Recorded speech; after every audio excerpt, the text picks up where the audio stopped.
नमस्कार। आज के वीडियो में सभी का स्वागत है।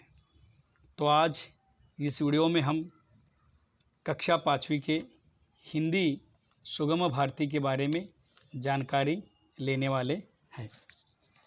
तो यह वीडियो महाराष्ट्र के कन्नड़, उर्दू, तेलुगु माध्यम के लिए भी उपयोगी हो सकता है।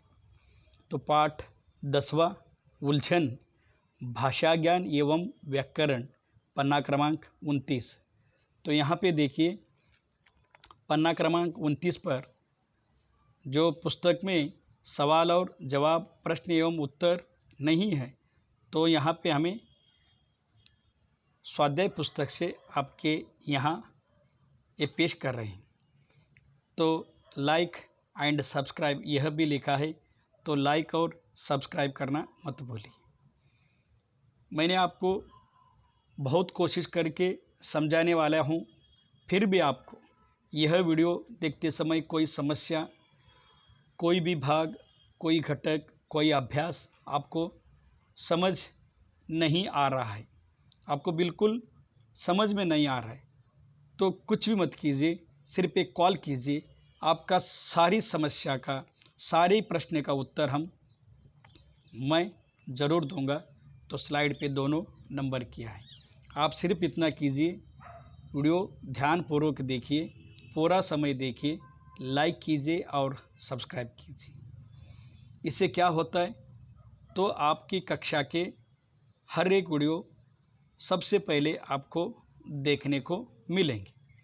तो यहाँ पे है, देखिए, निम्नलिखित वाक्य किसने किससे कहा। निम्नलिखित वाक्य किसने किससे कहा। तो यहाँ पे देखिए किसने किससे कहा। तुम कुछ परेशान हो, क्या बात है।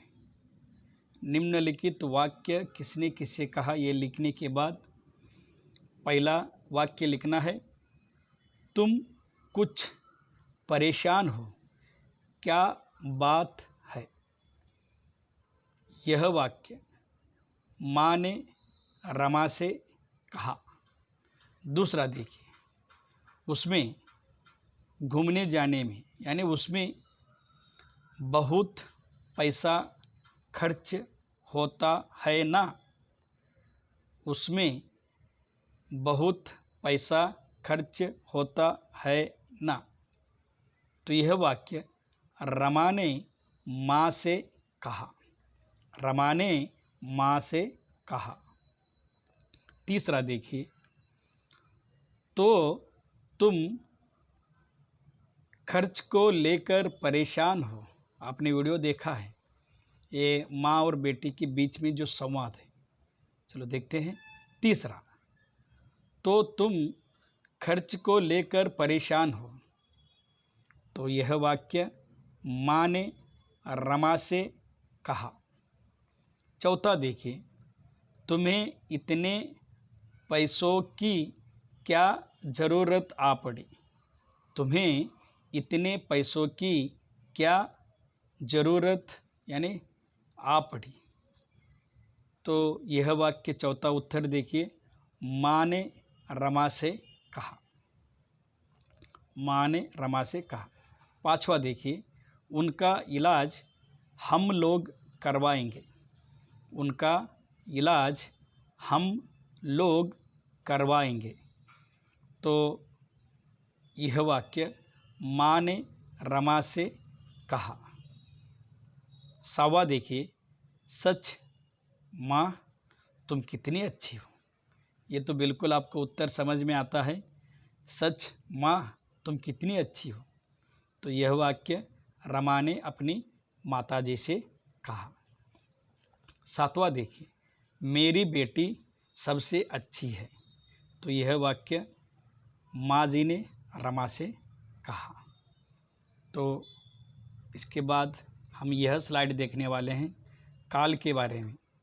किसके बारे में? काल के बारे में। तो यहाँ पे देखिए, काल क्रिया के जिस रूप से इस बात की जानकारी होती है कि कार्य किस समय हुआ उसे काल कहते हैं। क्रिया के बारे में जो किस समय में हुआ, कब हुआ, ये सब बताने के लिए उसे काल कहते हैं। तो काल 3 होते हैं, 3 प्रकार के काल हैं। जो बीत गया उसे भूतकाल, जो चल रहा है उसे वर्तमान काल, जो समय आने वाला है वो भविष्य काल।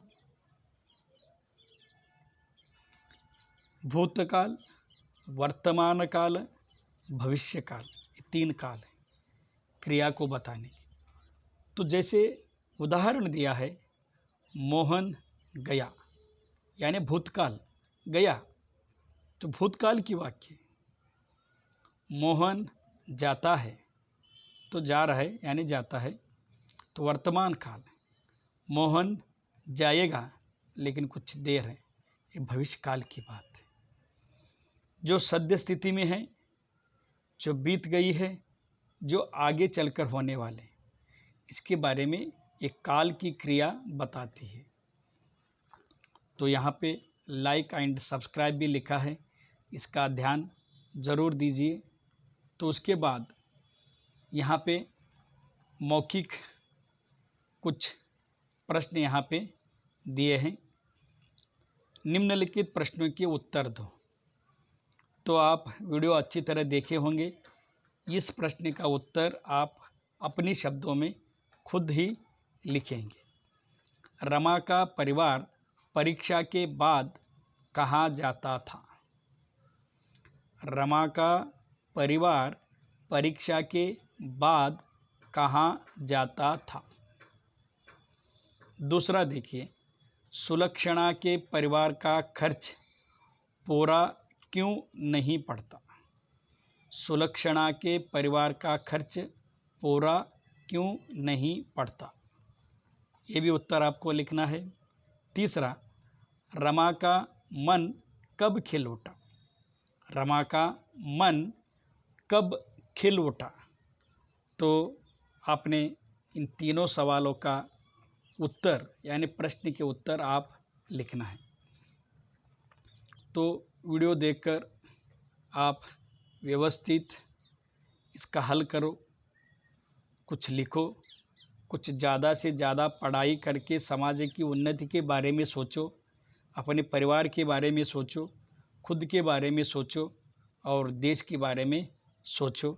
इतना कहकर इस वीडियो को यहीं पे विराम देता हूँ। बहुत बहुत धन्यवाद।